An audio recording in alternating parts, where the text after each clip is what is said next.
Hello மக்களே, கருவாடு சுட்டு கஞ்சி குடிச்சலாமா? அதுக்கு ஃபஸ்ட்டு கருவாடு எடுக்கணும். இது எங்கள் அப்பா கொண்டு வந்தது போட்லேருந்து. ஒரு கவர் நிறைய இருக்கே.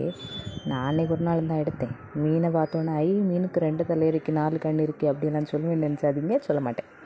இதை நம்ம விறகு அடுப்பில் தான் சுட போகிறோம். தண்ணி காய்ச்சிட்டு இருக்கும்போது தீயெல்லாம் அணைஞ்சு கிடந்த நேரமாகவும் போனேன். நானும் கொஞ்சம் நேரம் ஊதி பார்க்குறேன். தீ பத்தும்னு நினச்சா பத்தலை. அந்த கனையிலையே சுட்டு எப்படியோ ஓரளவுக்கு முடித்து முடிய போகிற லாஸ்ட்டில் நல்லா பத்து பிடிச்சது கதம்ப. சரின்னு சொல்லி அதில் போட்டு ஒரு ஆர்வக்கோளாறுலாம் நல்லா கரிச்சி எடுத்துட்டேன். கரிச்சி எடுத்த பிறகு நல்லா தட்டி அந்த தூசி மாதிரி இருக்குமே அதெல்லாம் எடுத்துட்டு அதுக்கு பிறகு இருந்து பரண்டி அடர்த்தி கஞ்சியை வச்சு குடிச்சிருக்கேன். நீங்கள் இந்த மாதிரி மீன் சுட்டு சாப்பிட்ருக்கீரா அப்படின்னு சொல்லி கமெண்டில் சொல்லுங்கள்.